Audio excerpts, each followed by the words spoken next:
So I recently released a video about how I'm going to gear my feral in the pre-patch. This is talking purely about fresh Wrath of the Lich King servers, and we know a lot of people are going to be soloing Utgard Keep, as I mentioned in that video before, so getting as much gear as possible is very important, but relying on RNG from raids is just not going to be ideal, and probably not your best bet in terms of aims of what gear you're going to get, because you might be really unlucky and absolutely nothing drops for you. So we're going to look through today at all the items that I would get on a DK in the pre-patch to ensure that I'm setting myself up for success when Wrath of the Lich King goes live. A couple of bits when it comes to criteria is we are literally taking nothing from raids. Everything can be done either from Badges of Justice in raids or from honor or anything that you can obtain without physically looting an item from a boss. Obviously, if you're raiding, like you'll be doing Kara, ZA, SSC, TK, Grawl Mag, doing all of that for badges every week, if an item drops that's better than what I'm showing you here, obviously use it. But I don't want to say, oh, get all of these items, get full tier 6, it'll be easy, go in and get Sunwell gear.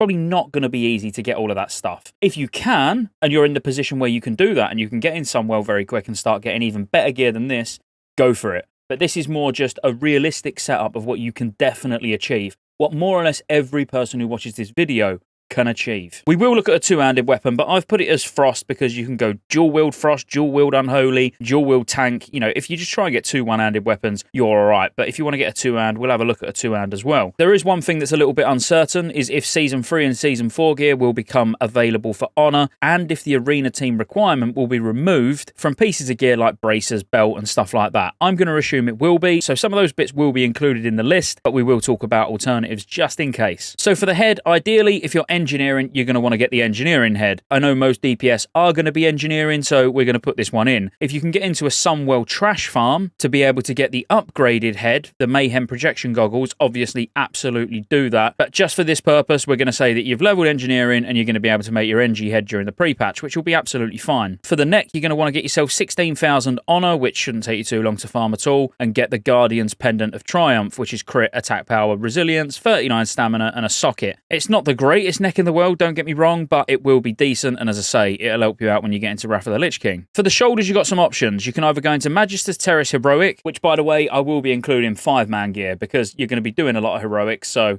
why not? So yep, you could get shoulder plates of Everlasting Pain, so certainly we're doing Magister's Terrace Heroic every day anyway for badges. There is a world drop for Rip Fiend shoulder plates, but I think we just need to be fairly realistic here on what's going to be the easiest to obtain. You're ideally going to be wanting to be able to get all of these items without spending anything at all. So we are actually going to go for the Magister's Terrace Heroic, even though they're not amazingly itemized, they have got a couple of sockets at least. For the cape, if you can get a tailor to make you Vengeance Wrap, then I would recommend it, but again, if you don't want to spend any gold, then get the cape from 21,000 honor will probably be the next best option. With 42 stamina, attack power, crit, resilience, and some armor pen, this is certainly the cape that I would be going for. There is another option though with 60 Badges of Justice, which is Dora's Embrace, which we actually spoke about on the Druid video. Not a bad cape at all, and you could absolutely go for this if you didn't want to do PvP, so it's entirely up to you between choosing to get 60 Badges of Justice or farm the honor. For this video, we're going to go with the honor. For the chest, again, a nice easy one because it's just Magister's Terrace Heroic, which will be running every day anyway, so never force chest plate with crit, hit, 3 sockets, 44 strength and 42 stamina. There's a lot of choices for chest and a lot of them are crafted, but I would say in terms of time well spent, going in and getting badges from Magister's Terrace, and obviously you're going to be trying to get the trinket from there, which we'll get to soon,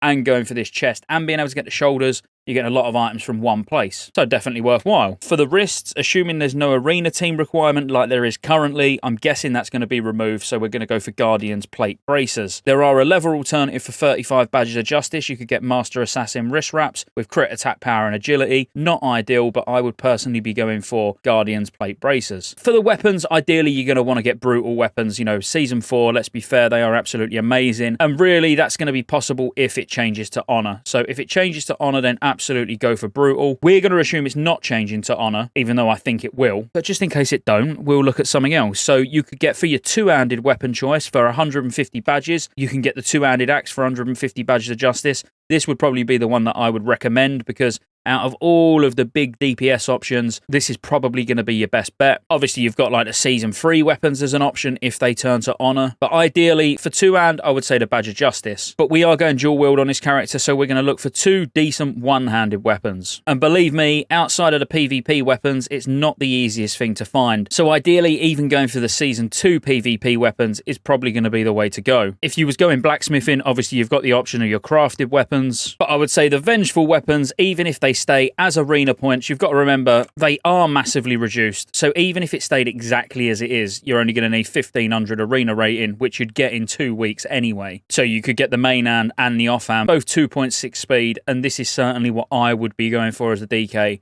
assuming these items don't change to Honor. But as I've said numerous times, I'm fairly sure they will, which will make these even easier to obtain, or maybe even the Season 3 and 4 gear. So basically, just get two PvP weapons. And they're both 2.6 speed, which is nice as well. For the gloves, we're just going to go with the badge gloves, which is strength, stamina, 2 sockets, and hit. These are 60 badges. Same goes for the waist with hit and armor pen. We're just going to go for chain of unleashed rage. This is another 60 badges. For the legs, we're going to go for the badge legs again, which is 75 badges with hit, haste, strength, and stamina, 2 sockets. For the feet, surprise, surprise, we're going to go for the badge feet. Now, these are agility, but they've got a lot of attack power, a lot of hit. These are actually very nice. You could go with the Ogrelar boots if you decided to grind that reputation out during the pre-patch, but there is going to be a reputation coming up soon. Spoiler alert, that you might not have time. But what I would do if I didn't want to farm so many badges of justice, like the Feral Druid video where they're farming about 236 a week, you could just get the boots from Magister's Terrace, and this is just Magister's Terrace normal, but they are reasonably good. They've got armor pen, strength, stamina, and 2 sockets. So it's up to you between Ninja's Tabby boots or Sunstrider war boots. For this and for ease, we'll go with Sunstrider war boots, but again, you could easily go into a raid and get something better than these anyway, but I'm not going to keep explaining why I'm leaving raid items out. RNG. For the rings, if you was dual crafting, there's rings that you can make, but we're going to go with Angelista's Revenge, which is the Badge of Justice ring, which gives attack power, armor pen, agility, and stamina. And then we're going to go with a PvP ring, Guardian's Band of Triumph, with crit, attack power, and armor pen. For trinkets, there's a lot of options. We've gone with Shard of Contempt because you're going to be doing Magister's Terrace Heroic quite a lot anyway, so this is still decent with the expertise and obviously the increased attack power. But there are tons of options. With Honor, you can get Battlemaster's Resolve with 120 attack power and a decent defensive cooldown while you're leveling or while you're doing Utgard Keep. If you was Alchemy, you could go for the Assassin's Alchemist Stone. If you're JC, you could go with a Corian Boar. But what I'm going to recommend might seem a bit weird, but hopefully it will make sense. I would be going for Skyguard Silver Cross. So Shatari Skyguard to grind to Exalted is literally a grind. You don't need to rely on dailies, so it's one of those that you can just knock out in a day with a big group and just get this trinket. So it's got a 50% chance of giving you 140 attack power for 30 seconds. This will literally always be up while you're leveling. So you get a trinket with 34 crit rating and 140 attack power, which is literally more attack power than anything else you're going to be able to get. So I definitely would jump into a group and just farm this out in a day, get it done, get your trinket, job's a good one. Now, unfortunately, you are just stuck with Sigil of the Dark Rider because there is no alternative. So increasing the damage dealt by your Blood Strike and Heart Strike by 90, that's all you're going to get. That's it in terms of gear. Now, how many badges do you need and how easy is it going to be to achieve those badges and how many do you need to get a week? So if we were to say you got to 70 in 1 week, so 7 days, and we get a 4-week pre-patch, you're going to have about 3 weeks or 21 days to get some gear. Now, without using Ninja's Tabby boots and going for the Magister's Terrace boots, you only need 280 badges, which is nothing. You can get 26 a week for 2 clears of ZA, you can get 22 a week from Kara, Brawl and Mag will give you another 8, that's 56 badges a week already. That's without doing your daily heroic and doing Magister's Terrace each day. So if you was to do 2 clears of ZA each week because it resets every 3 days, that's 26 badges, plus 22 from Karazhan each week, plus 8 from Gruul and Magferidon. Let's skip over all tier 5 and assume that all you're going to be bothered with is doing tier 4 content for the badges. Then you'll get 2 from your daily heroic, plus let's say 4 from all the bosses. So that's going to be another 42 a week. And then you're going to get another 21 from doing Magister's Terrace heroic each day. That's 119, and all you're doing is 2 heroics a day and doing your tier 4 content each week. If you want to get all of your badge gear in 2 weeks, then you're going to want to get 140 a week. So to actually make this possible, all you now need to do is slave pens each day for another 21 badges a week. So now your daily routine can be daily heroic, slave pens heroic, Magister's Terrace heroic, and obviously get your tier 4 lockouts done just for 2 resets. And you're done. You've got all your badge gear. Obviously, you're going to want to do more heroics than that, and you might want to get reputation with one of the factions for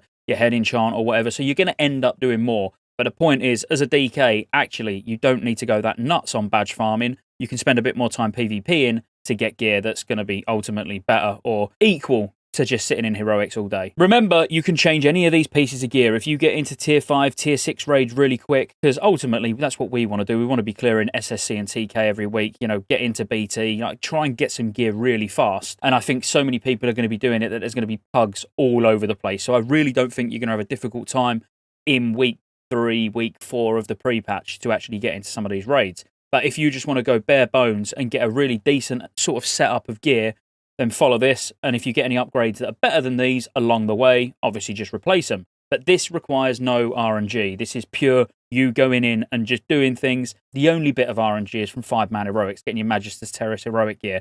But let's be fair, if you're doing it every day, odds are you're going to see these drop. So, if you enjoyed it, like and subscribe, roll the outro. There's lots of ways you can support the channel to keep me here putting out World of Warcraft content and covering all future MMOs. Consider joining the channel as a member. You get access to emotes, everyone will know you're a member when you comment on future videos because you get a nice icon next to your name, and you get access to members-only videos, which I'll be putting a lot of on the channel throughout the year. Additionally, there's a Patreon link in the description as well. Thank you for watching all the way to the end, and I'll see you on the next one.